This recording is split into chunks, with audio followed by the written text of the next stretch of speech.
Cruise ships. They're meant to be floating heavens, filled with sunshine, music, endless food, and laughter that never seems to fade. But what if I told you that behind all that joy and glitter hides something dark, something passengers can never forget once they see it? These aren't ghost tales told around a fire. They're real stories, gathered carefully from Reddit, online forums, and the words of people who lived through them. Tales so eerie and strange that they blur the line between an ocean mystery and a waking nightmare. Tonight, you'll hear 5 of the most haunting cruise ship experiences ever whispered into the dark. Each one will pull you deeper until you start to question what's waiting around the next corridor at sea. So dim the lights, put on your headphones, and remember, once you step aboard Eerie Hour, there's no turning back. Subscribe now, hit the bell, and leave your thoughts in the comments if you dare.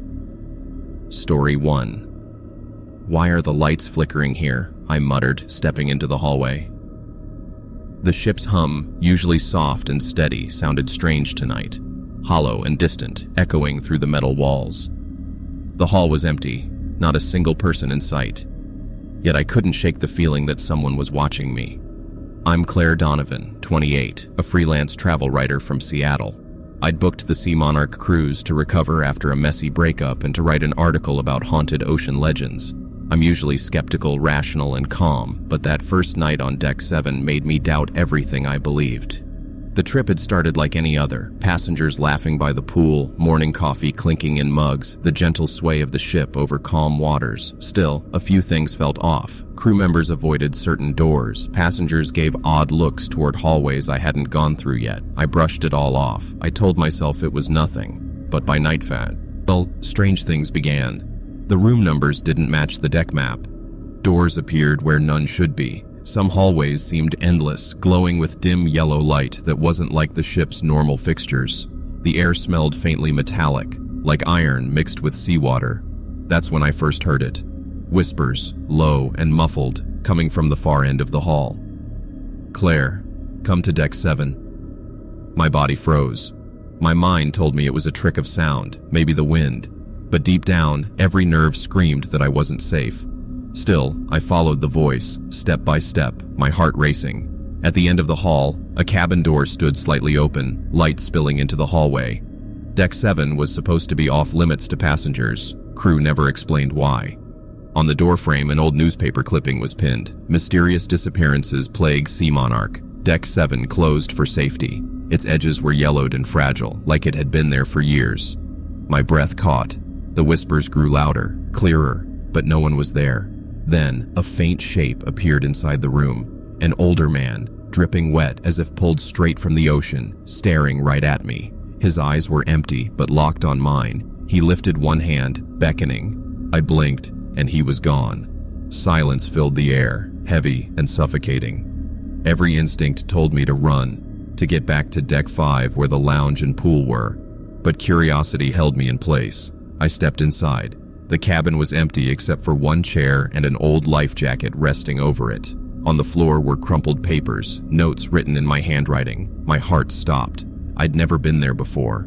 The words read, "Don't trust the ship. Don't trust the shadows. Watch carefully." My skin went cold. Someone or something knew I would come here. From the hall came the soft sound of footsteps. I turned. A group of passengers stood there, frozen mid-motion, ear faces blank. Slowly, every head turned toward me in perfect, unnatural sync. I couldn't scream. My throat locked. I stumbled backward, the whispers returning. Deck 7, come closer." I wanted to convince myself it was just fear, but the ship itself felt alive, pulling me deeper. Every turn I took stretched longer, the corridors multiplying.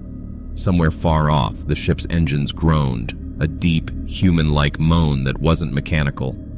The next day, the whole vessel felt heavy, sinking slightly into the sea, dragging the air down with it. I told myself I was imagining things, but I knew the truth. Deck 7 was calling again. That evening, I went to the main dining hall for dinner. Normally, it was loud and filled with chatter, but when I walked in, everything was still. Passengers sat motionless, spoons halfway to their mouths, heads tilted oddly, eyes blank. The smell of dinner hung in the air, but the silence was thick. Then, one by one, every head turned toward me. No blinking, no sound, just stares. My pulse spiked. I wanted to run, but my body refused. A cold wind drifted across the floor, carrying a whisper. Deck 7. Come closer. Why resist? I ducked behind a chair, shaking. The lights dimmed, shadows stretching unnaturally long. The steady hum of the engines became warped, vibrating in my skull. My camera hung heavy in my hands. The whispers overlapped, hundreds of voices, crew, passengers, strangers. One message repeated, "You should have never boarded." I forced myself toward the kitchen door. It was open slightly, a faint light flickering. A note taped there read, "Do not enter. No one survives the kitchen of Deck 7. Of course, I entered. Inside, the kitchen looked empty. Pans swayed, cold ovens hissed, steam curled from nowhere. Then I saw it.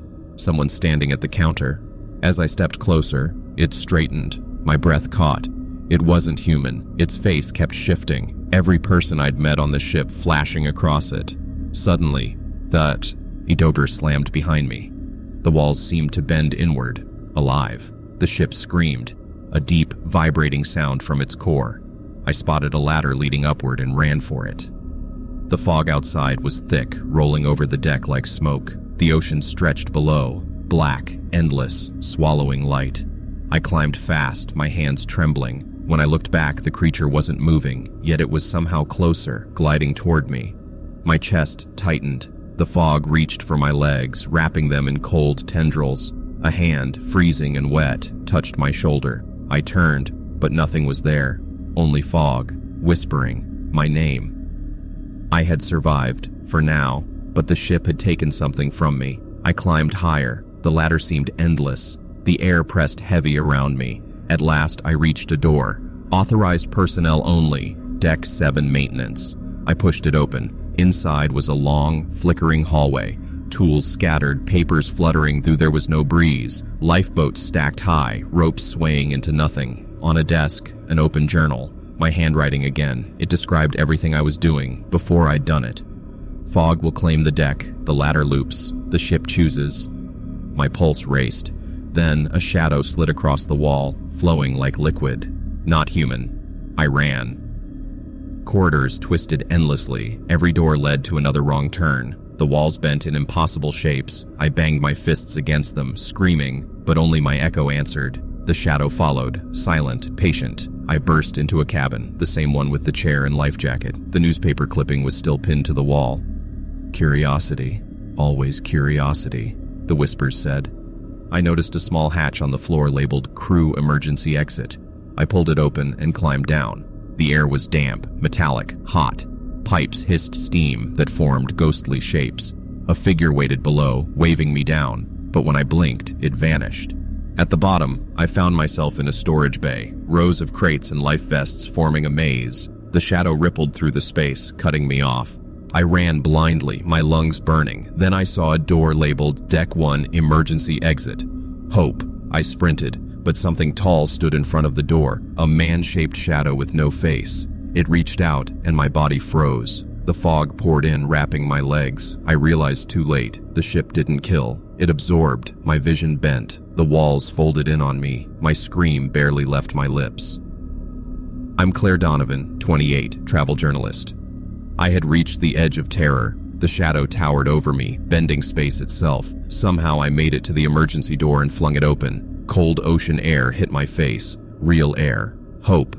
I stumbled onto Deck 1, the sea calm beneath me, but the fog followed, slow and alive. I thought I'd escaped. I hadn't. The whispers grew louder. Curiosity never leaves. Passengers appeared all around me, frozen mid-laugh, mid-step, eyes fixed on me. I turned, but no one was there. The fog crept over the railings, curling around my feet. I tried to untie a lifeboat, but the ropes pulled back as if alive. I looked down, and the ship's metal hull was turning translucent. Behind it, I saw the trapped, faces of passengers caught in loops of time, moving forever. Then came the final moment. From the fog, a shape formed, tall, faceless, its body rippling like smoke. My own voice whispered from it, "Stay, see, understand." My body shook, the ropes tightened, the fog pulled harder. I couldn't fight it. My vision stretched. I was everywhere, in the hallway, the dining room, the maintenance deck, watching myself over and over again. I understood. The sea monarch didn't destroy. It remembered. It collected every thought, every curious soul that dared to explore too deep. I am still here, watching, waiting. I see new passengers board, laughing, unaware. The fog curls around them. A door clicks shut, and I wonder, will they see me? Will they realize that the sea monarch remembers everything, absorbs everything, and waits for curiosity to find its next soul? If you're listening, take a second to subscribe to Eerie Hour. It helps keep stories like this alive. Sometimes, I think I see the horizon. I want to believe it's real, that maybe I could escape, but the ship bends, shifts, and swallows reality itself. The whispers always return. Curiosity never leaves. I am Claire Donovan. I am the observer now, and the sea monarch is endless. Story 2. I heard someone calling my name from the engine room, though no one was supposed to be there.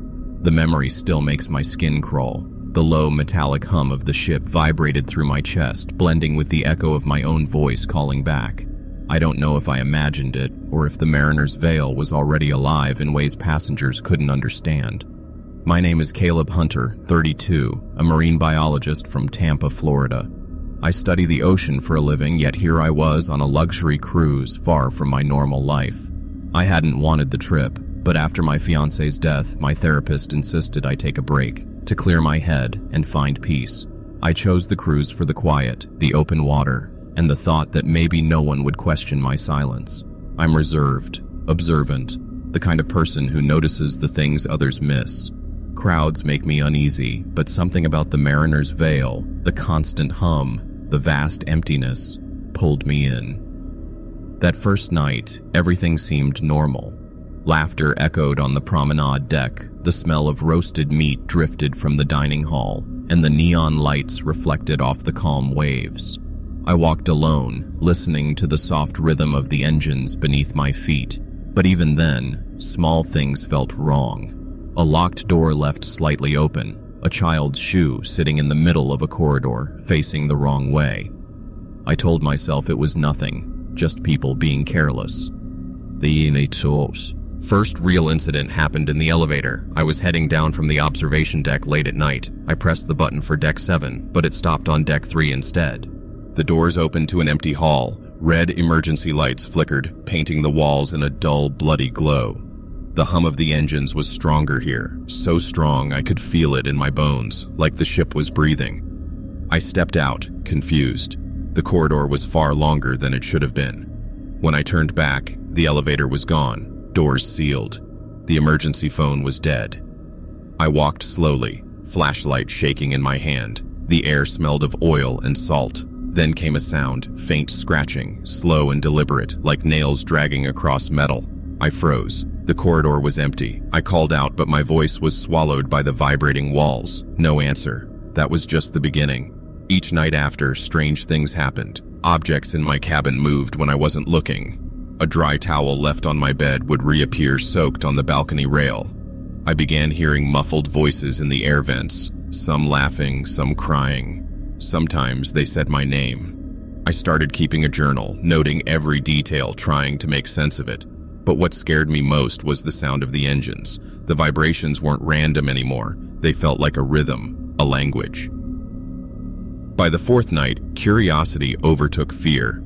I slipped past the crew-only sign and entered the maintenance corridor leading to the engine room. The air was thick and hot, carrying a strange metallic scent. The hum was so loud it made my ribs ache. Then, a voice, soft, almost human, called my name. Caleb.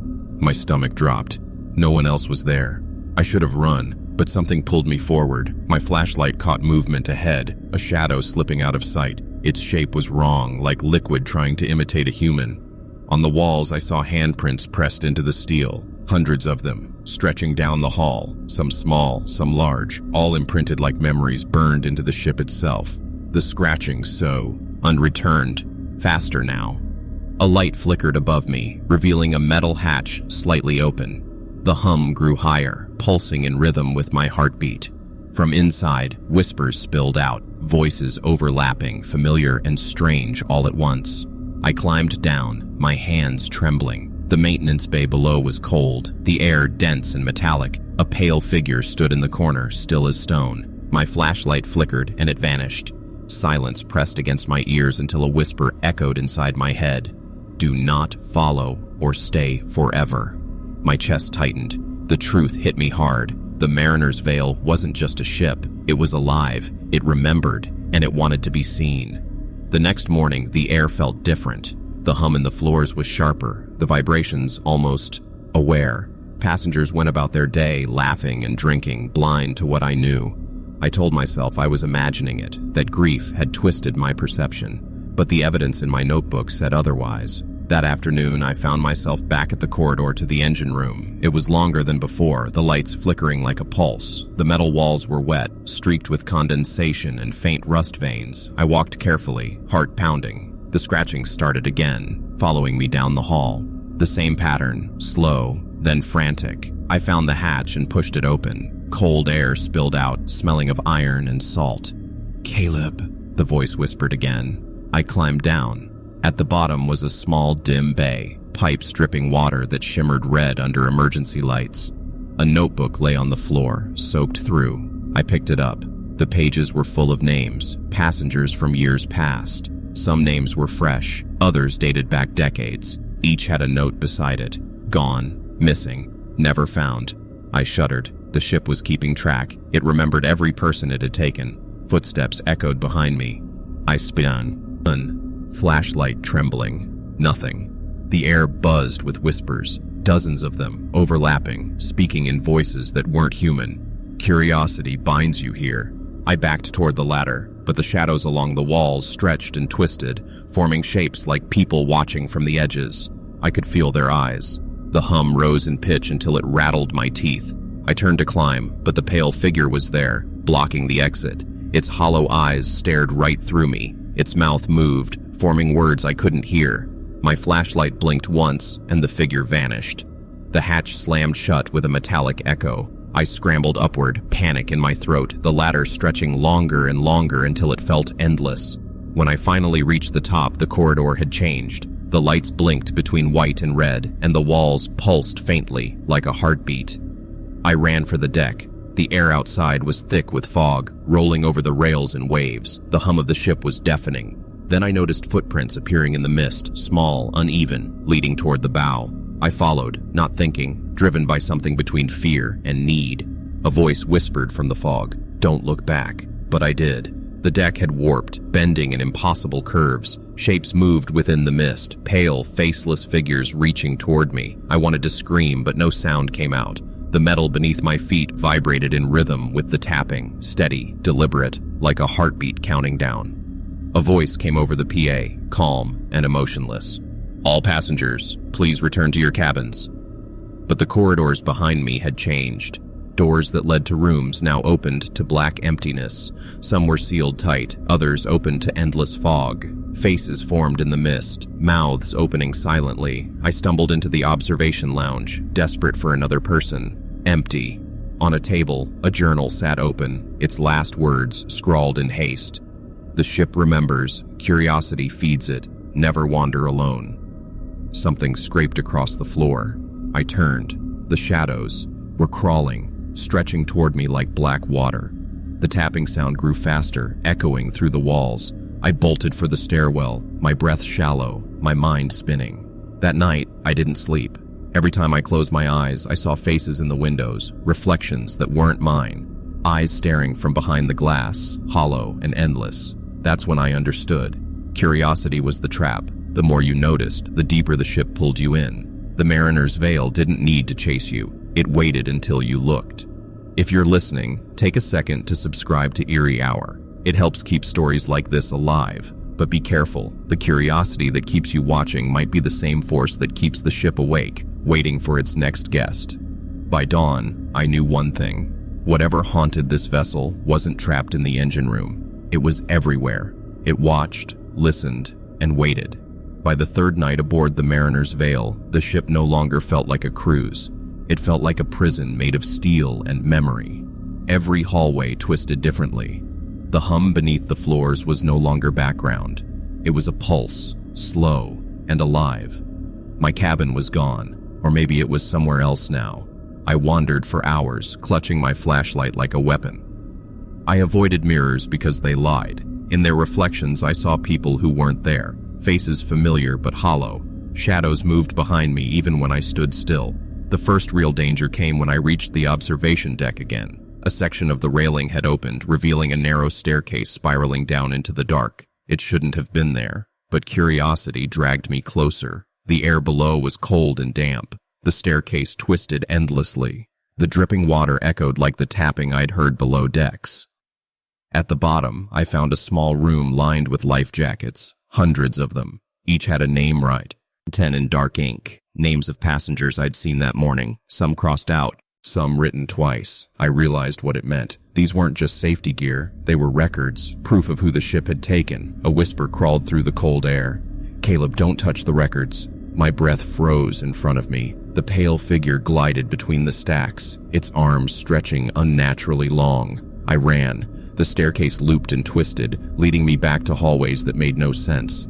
Every turn brought me back to the same corridors, the same lights flickering, the same tapping behind the walls. I screamed for help, but the only answer was laughter, distorted, echoing through the vents. I ducked into a supply closet, desperate to breathe. The dark pressed close. Something brushed my shoulder. I turned and saw a small note pinned to a hook. The words were shaky, scrawled in fading ink. "Once you hear the voice, it knows you. Curiosity is no longer a choice." I crumpled it in my hand. Every instinct begged me to run, but I knew, even then, that it was already too late. But the corridors had changed again. Paths that once led to the dining hall now ended in solid walls of metal.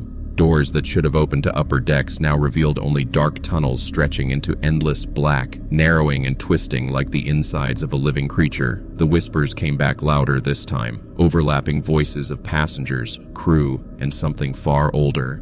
"Join, stay, follow." I pushed forward, desperate to find light, any sign of escape. I stumbled into the galley. Plates were still stacked neatly, untouched.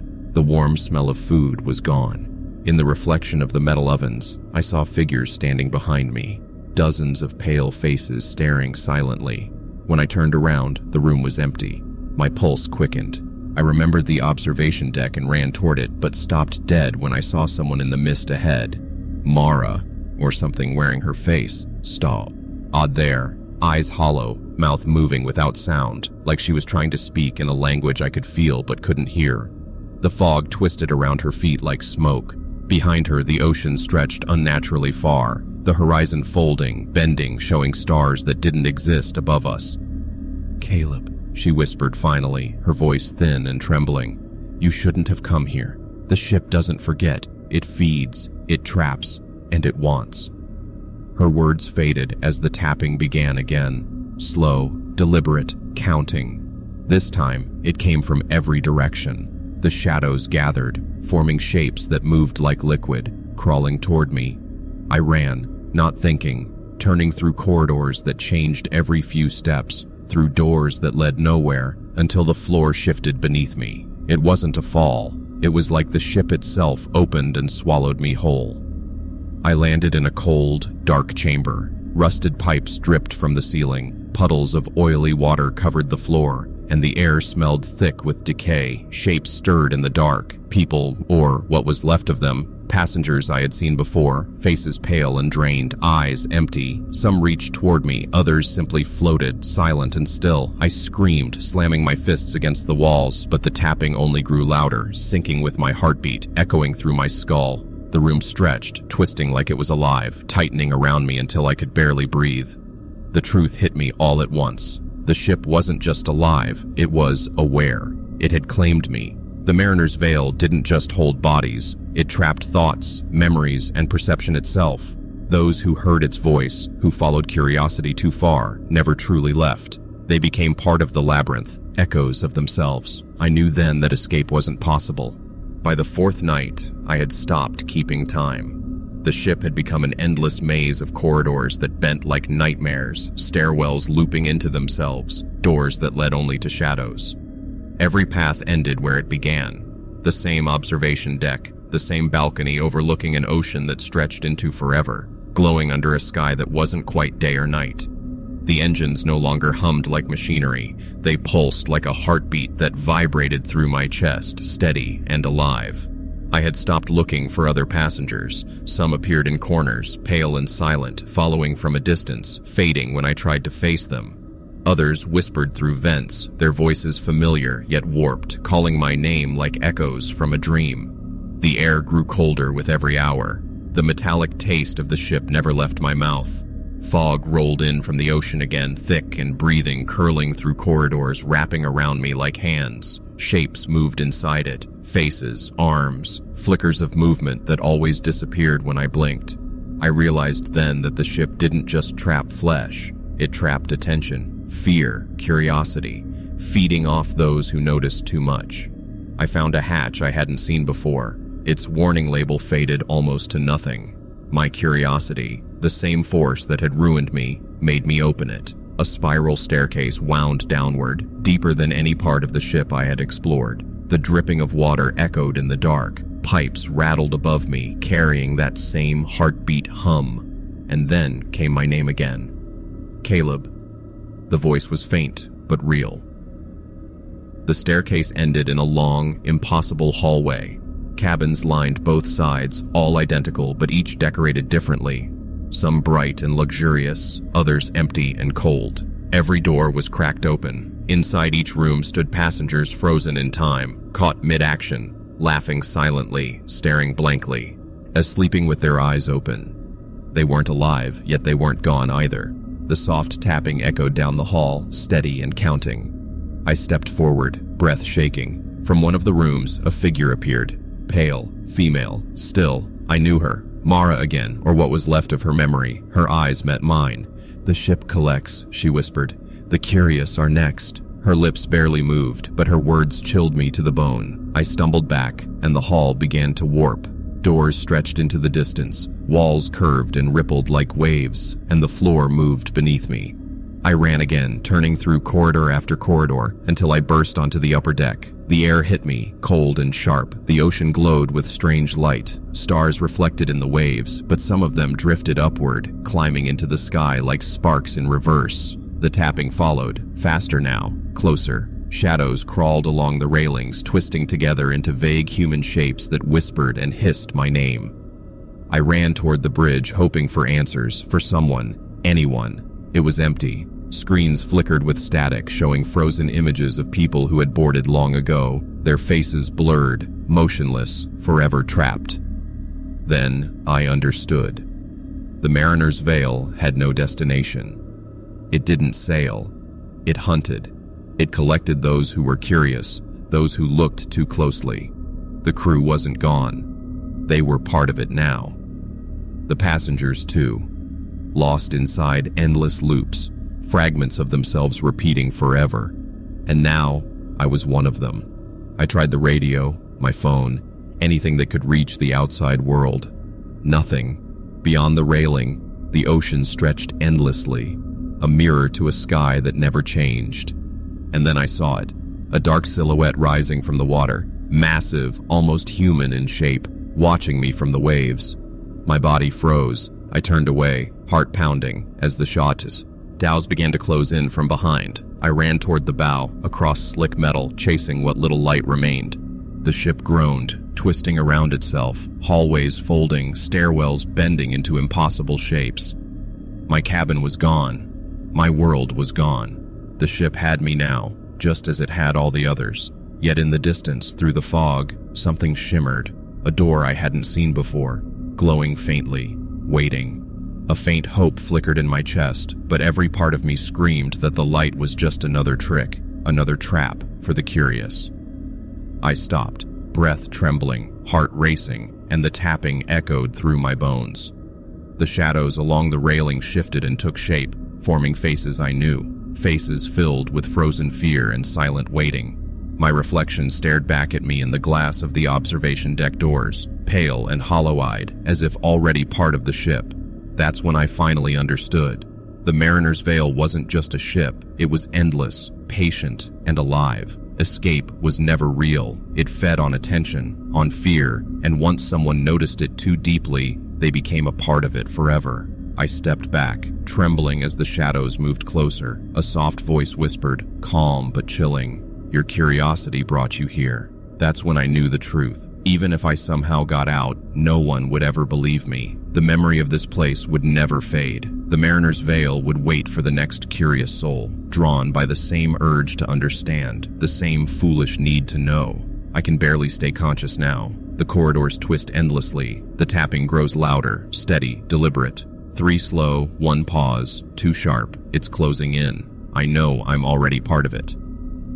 By the 5th night, the fog had grown so thick I couldn't see the ocean anymore. The ship and the water seemed to melt into one endless void. Each step I took echoed strangely, like the deck itself was alive, following my rhythm. The tapping had changed. It wasn't just noise now. It was a warning, a countdown, a pulse. I wandered through the maze of corridors, desperate for an exit, but every door opened onto walls. Every stairwell looped back on itself. The hallways stretched too long, bending in ways that made no sense. My flashlight flickered weakly, throwing shadows that moved on their own, independent of anything real. I wasn't imagining it. The ship was aware, watching me. Then came the footsteps behind me, slow, measured, wrong. I spun around, breath caught, but the hallway was empty. Still, a voice followed me, whispering low, "Caleb, it's time." Panic took over. I ran. The stairwells twisted in impossible spirals. The galley was empty again. The cabins stretched endlessly, filled with those hollow-eyed people I'd seen before. They stood motionless, some reaching out silently, others just watching. Their presence was suffocating, and yet I couldn't stop looking. My curiosity was killing me. I stumbled onto the promenade deck, where the mist thinned for a moment, revealing a shape at the bow. A figure, pale and faceless, with open hands as if inviting me forward. Something deep inside told me this was the end. One more step, and the ship would claim me completely. But if I stayed, the shadows would take me instead. I took a shaky breath and moved toward it. The deck stretched infinitely beneath me. The tapping grew faster, overlapping until it became a single violent noise that thudded inside my chest. I looked back. The corridors had changed again, stretching into dark infinity. Doors opened into black voids. Figures were appearing now, passengers, crew, all frozen in quiet anticipation. The faceless figure at the bow whispered, "Curiosity brought you. Fear will keep you." My body froze as the ship's hum rose, vibrating through every bone. The sea, or whatever it had become, reflected stars that didn't belong in the sky. I wanted to turn, to run, but the deck behind me had vanished. There was nothing left but the figure, the mist, and the endless horizon. My hand lifted on its own, reaching out. The fog swallowed me whole. I don't know how long I drifted, or if I ever moved at all. Time stopped making sense. There was only awareness, the ship's presence all around me, patient and endless. The tapping was no longer separate. It had become my heartbeat. Shadows flowed through me, around me, inside me. The figure's voice whispered everywhere and nowhere. Another joins the collection. That's when I understood what the Mariner's Veil truly was. It didn't just trap the body. It trapped the soul, the very spark of curiosity itself. Anyone who noticed it, who looked too close, was absorbed into its collection. My thoughts began to fade, my fears stretching and echoing endlessly through unseen decks. My mind folded into the ship's corridors, repeating forever. Somewhere in that darkness I heard it again, a voice, familiar but impossible, whispering, "Another joins." Silence followed, thick, endless silence, except for the tapping, always the tapping, steady, patient, eternal. Now I know I'll never leave. The Mariner's Veil doesn't sail the sea. It sails through people, through their curiosity. And if you're hearing this, if you've listened this far, then listen carefully. Curiosity isn't harmless. Sometimes it's what calls the ship to you. Sometimes it's the last thing you'll ever feel. Even now, through the hum of steel and the whisper of waves, I hear my own name carried across the fog. Caleb. The horizon stretches on, unbroken. The ship waits, and I am already part of it. Story 3. Why is no one in this corridor? The thought slipped out before I even realized I'd spoken. A strange chill ran up my spine, though the air was perfectly warm. The steady hum of the engines should have been comforting, but Deck 7 felt wrong. My name's Ethan Cole, 35, middle school history teacher from Chicago. I'd booked this cruise, to celebrate finishing my first book and to escape the exhaustion of grading papers. I'm a logical person. Skeptical, the kind who laughs at ghost stories. But that changed here. The ship, Sea Monarch, was huge. Its walls shone white under bright lights. The dining hall smelled of fresh bread. The pool deck shimmered in the sun. Everything seemed normal. Too normal. The first sign came during breakfast. A man staring at me blankly, unmoving, before vanishing when I blinked. Then the announcement system started to crackle. No voices, just static that vibrated through my teeth. I blamed exhaustion at first. Teachers never sleep enough. But then the details started to shift. The hallways curved differently from the deck plans. Cabin numbers changed. One night, I tried calling the front desk after seeing a door left open at the far end of the hall. No answer. Just that low, humming static before the line went dead. I slammed the receiver down, but nothing happened. A few passengers noticed too, I think. An older woman named Martha passed me once, then froze, staring out a window. "Did you see him?" she whispered. I looked. Just fog and black water. When I turned back, she was gone. The first real scare came that night. A knock woke me, soft but deliberate. I opened the door to an empty corridor, perfectly quiet. But on the floor was a single lifeboat key. I didn't own it. The fog outside was thicker than ever, and I thought I saw a shadow moving along the deck. After that, sleep was impossible. The ship felt alive. I started leaving notes for myself just to stay sane. Halls normal, no shadows, 10:15 p.m. But by morning, the notes had changed. Same handwriting, different words, describing things I hadn't done yet. Then came the encounter. Walking toward the observation deck, I nearly collided with a man. Tall, pale, soaked like he'd just climbed out of the sea. His eyes were ear-black voids. He leaned close and whispered my name before disappearing into thin air. My rational mind fought to explain it. Tricks of light, reflection, fatigue, but deep down, I knew the truth. Something aboard the Sea Monarch was watching, something that wasn't human. Desperate for answers, I grabbed the radio near the corridor and tried calling for help. Static filled the radio, followed by faint voices whispering my name. "Ethan, stay, don't leave." My blood ran cold. I slammed the radio down. It wasn't the captain or the crew. The ship was speaking to me. Later that night, I found a lifeboat. For a moment, hope flared inside me. I climbed in, gripping the ropes, ready to lower myself into the dark sea. But the moment the boat touched the water, it sank without a sound, leaving behind only ripples that quickly disappeared. The fog thickened, curling around me like it was pleased. I don't know how long I wandered after that. Every deck looked longer, more twisted than before. Normal places, the dining hall, the pool, the lounge, had warped versions of themselves, mirrors of something mocking reality. Somewhere in the shadows, I kept hearing laughter, soft and human, whispering my name again and again. The next morning, the ship felt different. Not louder, not quieter, just aware. I'm Ethan Cole, still wandering the Sea Monarch, trying to believe I haven't gone completely insane. Breakfast seemed normal. Coffee, eggs, passengers chatting. But beneath it all was a strange tension, like everyone was pretending. People moved stiffly, like mannequins. Their eyes met mine briefly, then darted away. No smiles. I decided to follow one of them, a young man in a baseball cap, down a narrow corridor I didn't recognize. It stretched longer than it should have, lights flickering faintly. At the end, a door stood open. Inside was nothing but darkness and the smell of salt water. As I stepped closer, I heard a voice, my own voice, whisper, "Ethan, come in." I froze. The man was gone. In his place stood an older passenger I'd met at dinner, smiling politely. "Lost something?" he asked, voice warm. Then his face twisted horribly, his jaw stretching, teeth scraping, and his body dissolved into fog that crawled along the floor like living smoke. Panic surged through me. I ran. The PA system crackled above, repeating my own thoughts back to me, slower, distorted. Curiosity never ends. I needed to escape. I remembered the lifeboat and ran toward the upper deck. The fog was heavier now, almost solid, brushing against my legs and slowing me down. I stumbled up the stairwell, but when I reached the top, it wasn't the upper deck. It was another hallway I had never seen before, lined with doors that weren't on any ship map. A woman appeared suddenly, clutching a small bag. She looked exactly like my coworker from Chicago, the one who'd been missing for a year. "Ethan," she whispered, voice trembling, "you shouldn't be here." I asked what she meant. She leaned closer and said, "The ship isn't real." Then she vanished. I ran again, bursting out onto the top deck, and there it was. The lifeboat. I felt a surge of hope so strong it almost hurt. I ran, loosened the ropes, climbed in, and began to lower myself.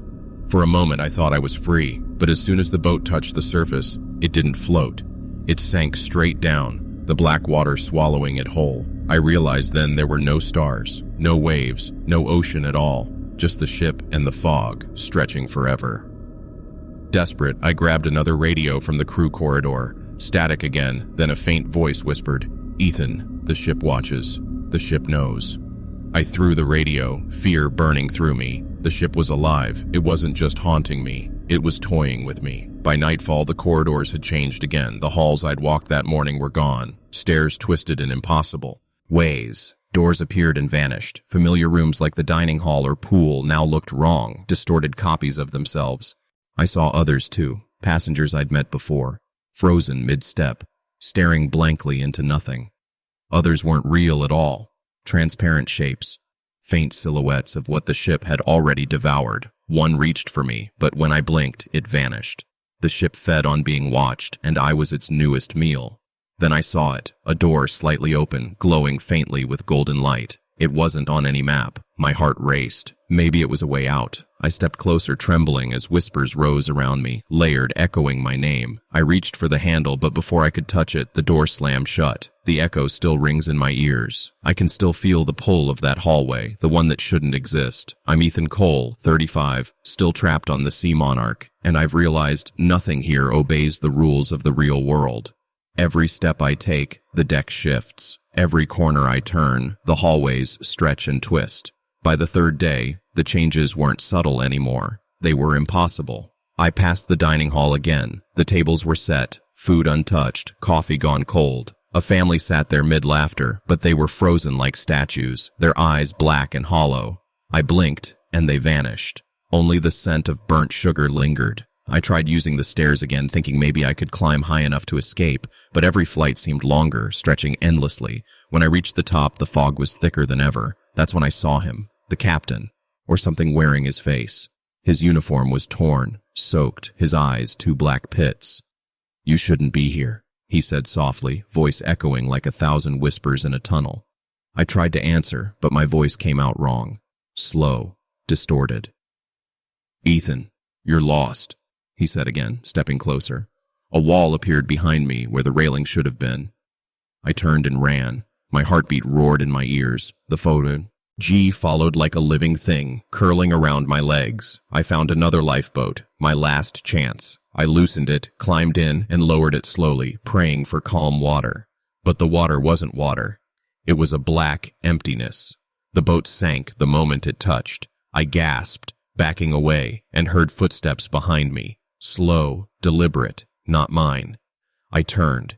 A figure was running toward me, fast, too fast, its face changing with every step, shifting between every person I'd seen on the ship.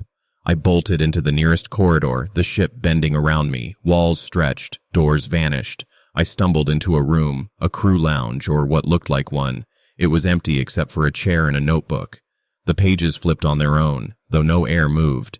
My handwriting covered every page, describing things that hadn't happened yet. Fog thickening, voices calling, boats sinking, my future written down. I thought of my phone. Maybe I could call for help. I sprinted back to my cabin, dodging the shadows that slid along the walls. But my phone was gone, like it had been erased from existence. Then came the voices again, all around me, whispering in unison. "Ethan, choose, stay, leave, curiosity." My head throbbed.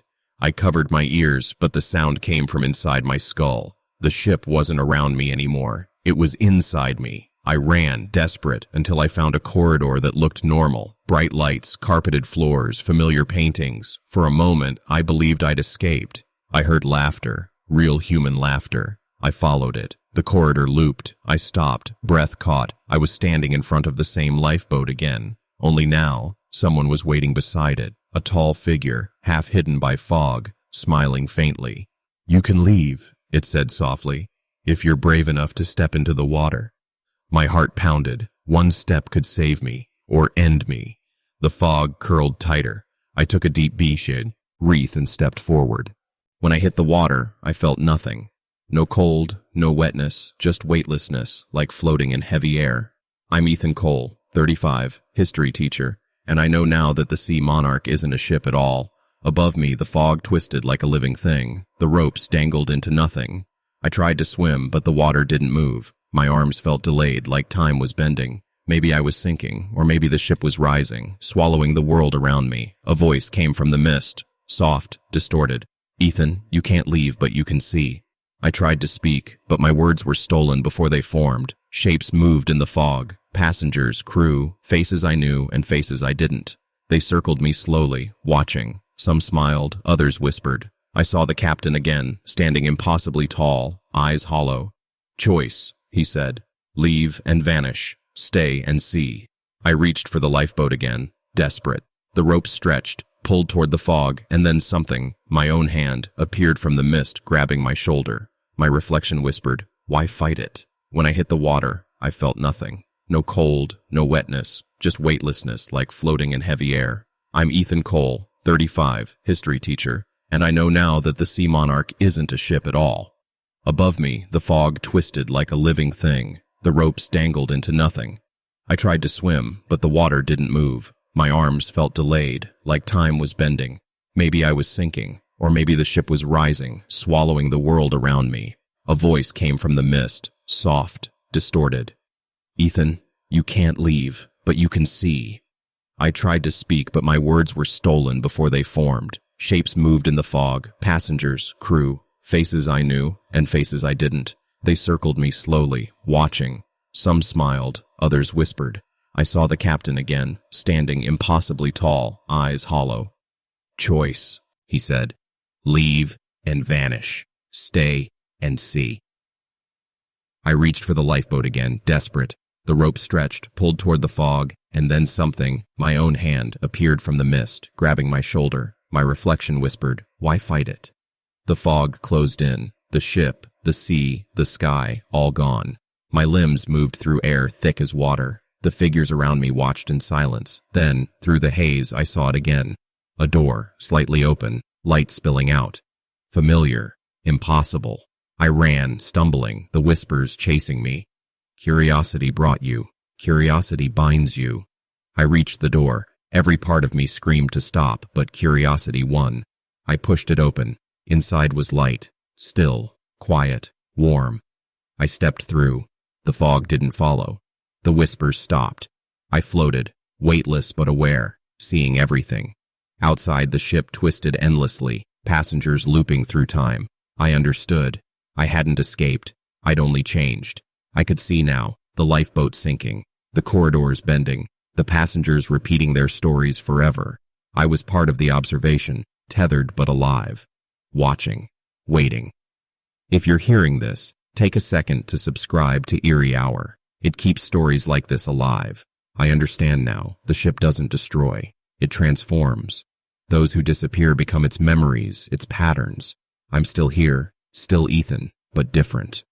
The fog whispers, the corridors shift, and every new passenger is another story waiting to be written. I see them sometimes, laughing, unaware of what's coming. The fog curls around their ankles, the lights flicker, a door opens, and I wonder, will they see me? Will they notice what hides just beyond the normal? Because the ship never forgets, and I am part of it now. Story 4. I still remember the cold feeling that crept over me the moment I stepped onto the Ocean Whisperer. The air smelled of salt and polished wood, but instead of comfort, it brought unease, like the ocean was warning me to turn back. That's when I saw it. The first odd thing. Cabin 214's door was slightly open, though the crew had said it was empty. No one else on the deck seemed to notice. My name is Morgan Hayes, 32, a freelance photographer from Portland, Oregon. I don't usually travel alone, but after the divorce, I needed quiet. No clients, no noise, just distance from everything that reminded me of what fell apart. I thought a week at sea would help. I was wrong. The promenade deck felt peaceful at first, families laughing, couples walking hand in hand, the usual calm hum of vacation. But that door, cabin 214, wouldn't leave my mind. It was open just enough to catch the light.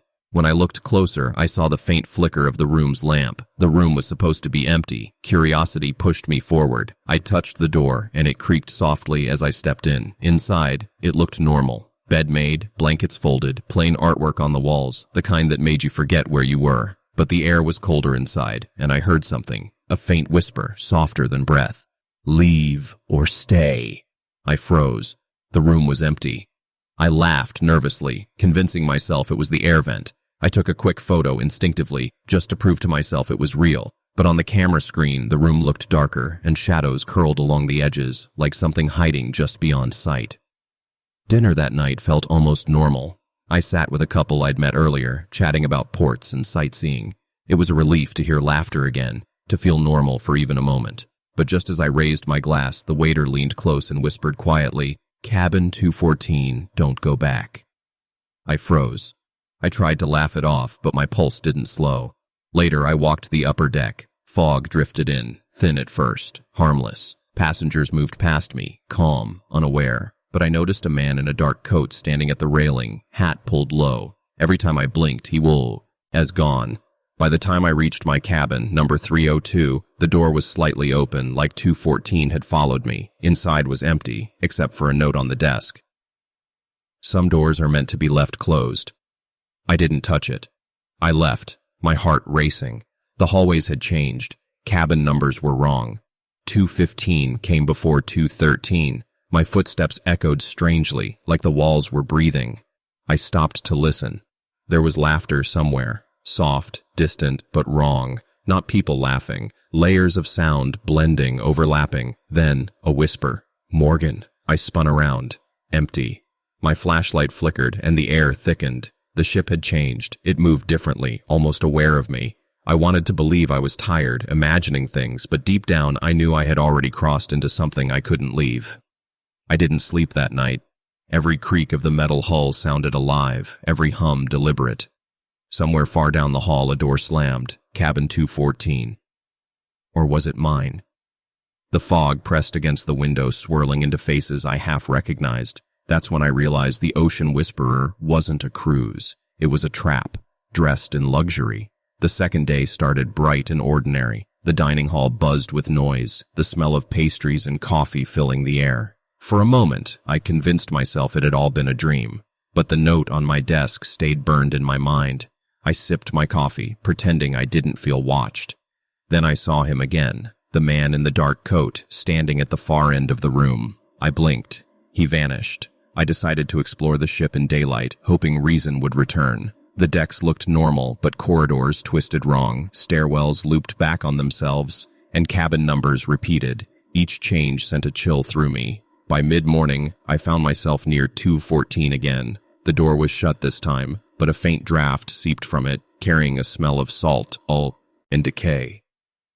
When I touched the knob, it pulsed faintly, warm, alive. I pulled my hand away. The ship wasn't metal anymore. It was something living, breathing, feeding on curiosity.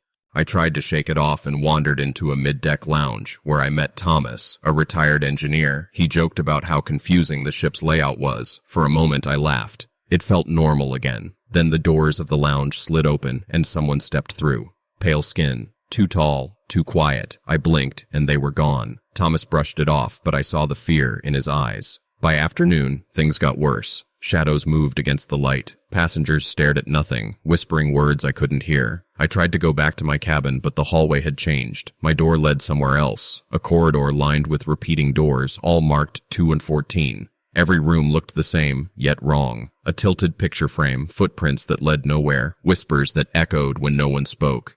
I photographed everything, desperate to prove it was real. Every photo looked darker than the last. By evening, the whispers grew louder. They came from everywhere. Decks, walls, vents, voices calling names, blending, looping. I ran to the upper deck, searching for air. The fog rolled in faster this time, curling along the railings. Shapes formed within it, passengers I had seen earlier, now frozen, pale, hollow-eyed. They didn't move, but their presence pressed against me, heavy, suffocating. That night, I made a decision. I had to face cabin 214. I returned to the corridor, flashlight trembling in my hand. The numbering was wrong again. 3 doors marked 214 stood side by side. I stopped at the first, my pulse hammering. A soft voice called, "Morgan."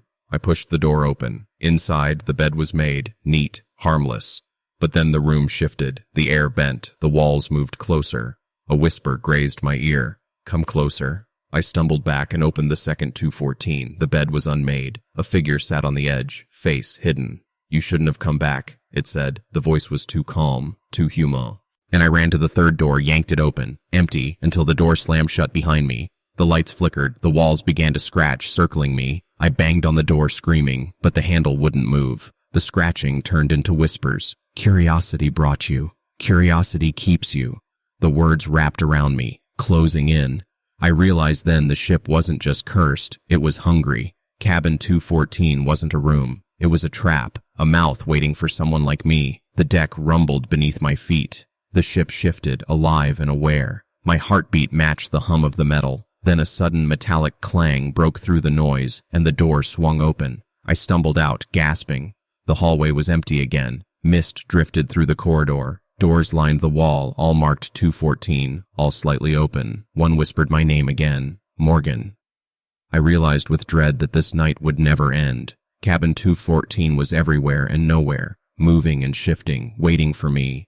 The ship itself felt alive, patient, hungry, feeding on curiosity. It knew that every step I took only pulled me deeper into its maze. I gripped my flashlight tightly and took a shaky breath. Somewhere ahead, a door was waiting. I didn't know if it would lead me to freedom or something much worse, but I couldn't stop now.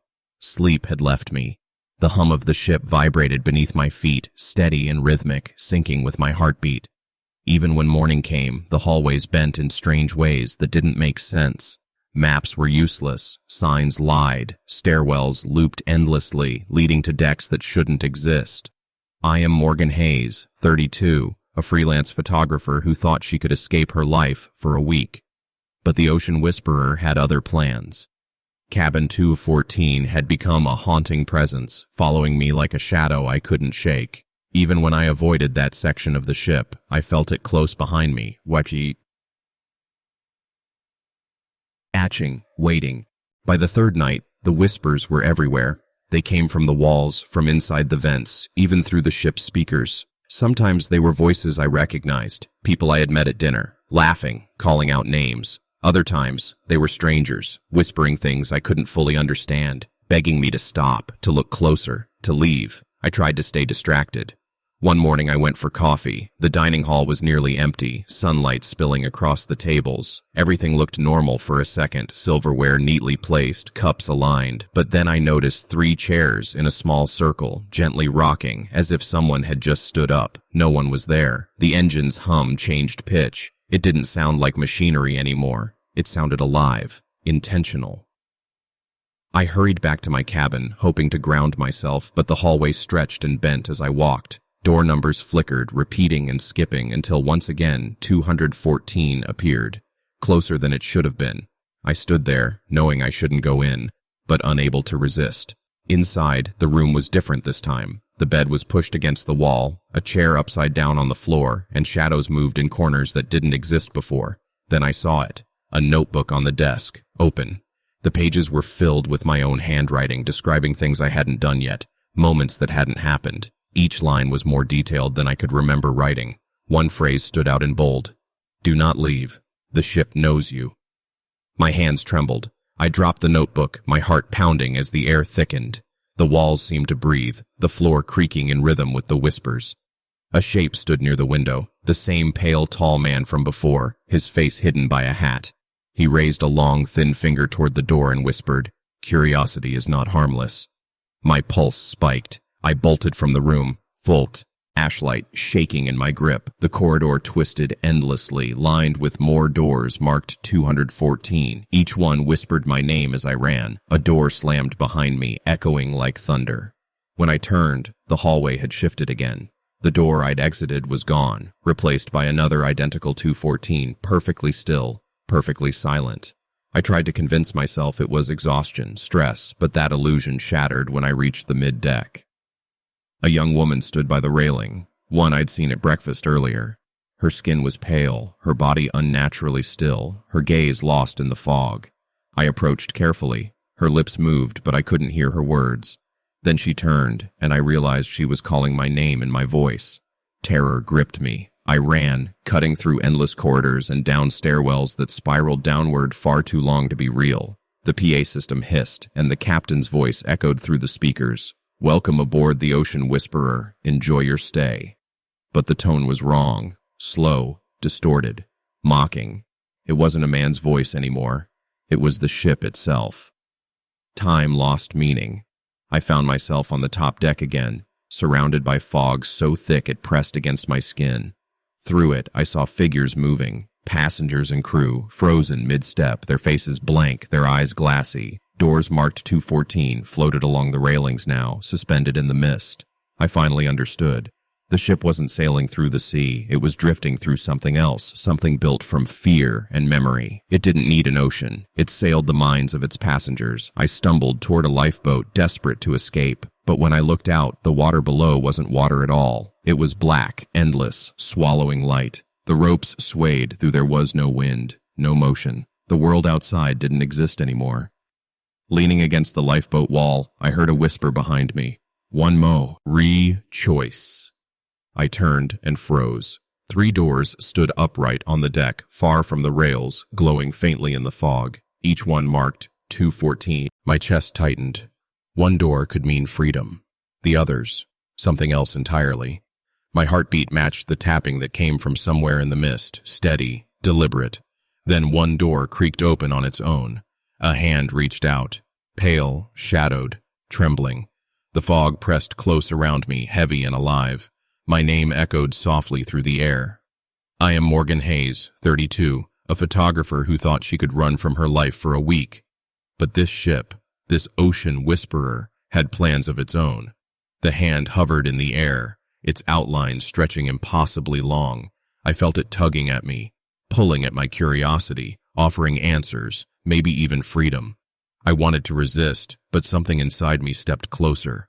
The deck shuddered violently beneath my feet. Metal groaned, and whispers filled the fog like 1,000 unseen voices. Faces appeared, passengers I'd seen before, families, couples, all transparent, all frozen mid-reach, their expressions locked between terror and hope. They were part of the ship now, waiting for me to join them.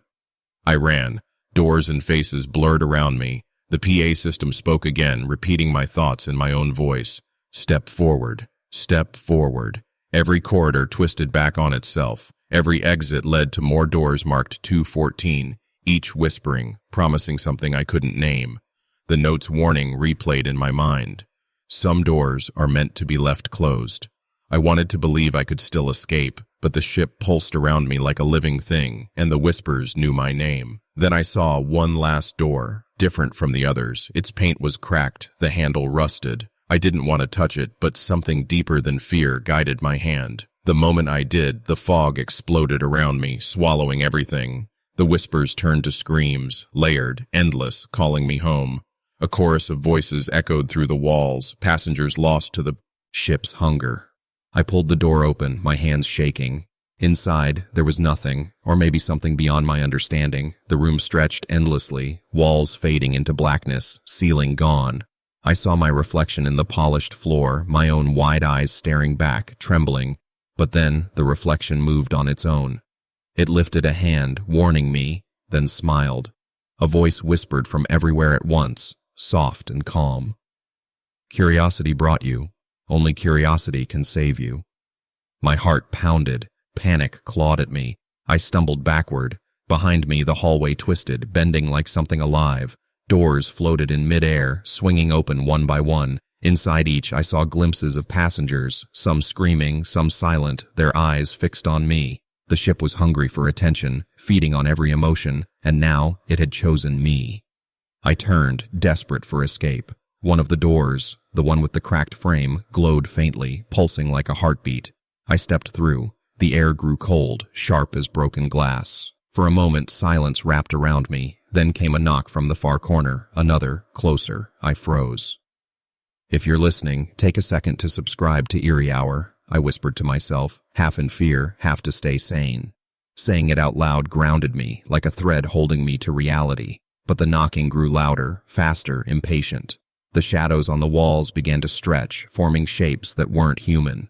My reflection appeared again on the floor, mouth moving without sound, eyes hollow. Then a hand reached out, not from a wall or door, but from the air itself, passing through me like smoke. That's when I understood. The ship didn't want escape. It wanted choice. It wanted me to decide, to step forward and join its maze or step back and let my curiosity die. But there was no retreat. The floor beneath me shifted, breathing like a living thing. The fog, this. Kind. A whisper followed, close enough to touch. Choose, Morgan, choose. I opened my eyes. The doors were gone. Only the fog remained, swirling and alive, curling like smoke around me. In the distance, the faint hum of engines pulsed like a heartbeat, syncing with my own. That's when I realized the truth. The ship was alive, ancient, patient, and I was never really in control. From the first step I took aboard, it had already begun claiming me. I don't know how long I stood there. Time had lost meaning. All I knew was one wrong move could end me, or start something far worse. Through the haze, I saw it, a door glowing faintly in the mist. No number, no name, just there, waiting. My curiosity screamed to open it, but my fear screamed louder. I reached toward it, then froze. In the reflection on its surface, I didn't see my face or the corridor. I saw the entire ship. The ocean whisperer itself, endless, breathing, and staring back at me. I couldn't tell if it wanted me to enter or if I had always been part of it. The fog began to move differently, with purpose. It wasn't drifting anymore. It was watching. It learned how I moved, how I hesitated, as if testing me. I am Morgan Hayes, 32, freelance photographer from Portland. And I should have turned back. I should have run for anything solid. But my curiosity held me captive. The ship already owned pieces of me, my reflection, my fear, my choices. The glowing door pulsed again, slower now, like a steady heartbeat. In the fog, faint outlines appeared, passengers I'd seen before, pale, faceless, barely human. They drifted at the edge of sight, whispering in voices that overlapped. You will see. You will join forever. I stepped closer. My foot sank into the fog. It felt thick, almost solid, yet alive. The ship groaned beneath me, a deep rumble that crawled through my bones. Then the floor rippled, the hallways, the decks, the rooms. They weren't real. The ship was shaping itself around me, built from my fear and my curiosity. Every heartbeat dragged me deeper into its design. I tried to run, but the fog pressed against me, heavy as water. I fell against one of the reappeared 214 doors and slammed it shut. The air turned cold again, sharp with the smell of salt and metal. The same as the first night, I realized I was trapped between two nightmares, the glowing door ahead and the endless 214s behind. A voice came from the mist. Morgan! It was my own, distorted, like it echoed through every wall. The ship knows you. You will stay. I covered my ears, but the whispers pushed through, replaying my memories, each step, each thought, each glance toward cabin 214. The ship had been feeding on me since I boarded, feeding on what I wanted to understand. Now it wanted me to choose. I reached toward the glowing door, unable to stop. My reflection appeared again, clearer this time, smiling with a cruel understanding. Curiosity brought you, it said. Step forward, or remain forever lost. I didn't move. Couldn't. Then I felt it. A pull, soft at first, then stronger, like gravity dragging me in. The fog swirled faster, showing me faces, passengers frozen mid-scream, crew members half visible, figures with hollow eyes. They watched me, waiting. Cabin 214 floated in the middle of it all, larger than life, glowing like a heartbeat. It wasn't just a room. It was the ship's core, the trap that lured curiosity and turned it into fuel. I wanted to run, but the fog held me in place, thick and heavy. My breath came in short gasps. The ship whispered my name again and again. Then another hand reached from the glowing door. Not human, not yet. My curiosity overtook everything. I reached out and the fog swallowed me whole. The deck, the doors, the world, all gone. There was only motion, weightlessness, and then silence. Now I feel the ship's pulse inside me. It waits. Every time someone new boards, the fog moves, the doors shift, and I watch. I am still here, somewhere in its labyrinth of endless corridors and floating 214 doors. If you ever find yourself on the Ocean Whisperer, wandering alone through the mist, remember this. Some doors should never be opened. Some curiosities are better left untouched. Because once the ship notices you, it never forgets. And somewhere in the fog, I can still hear my name being called,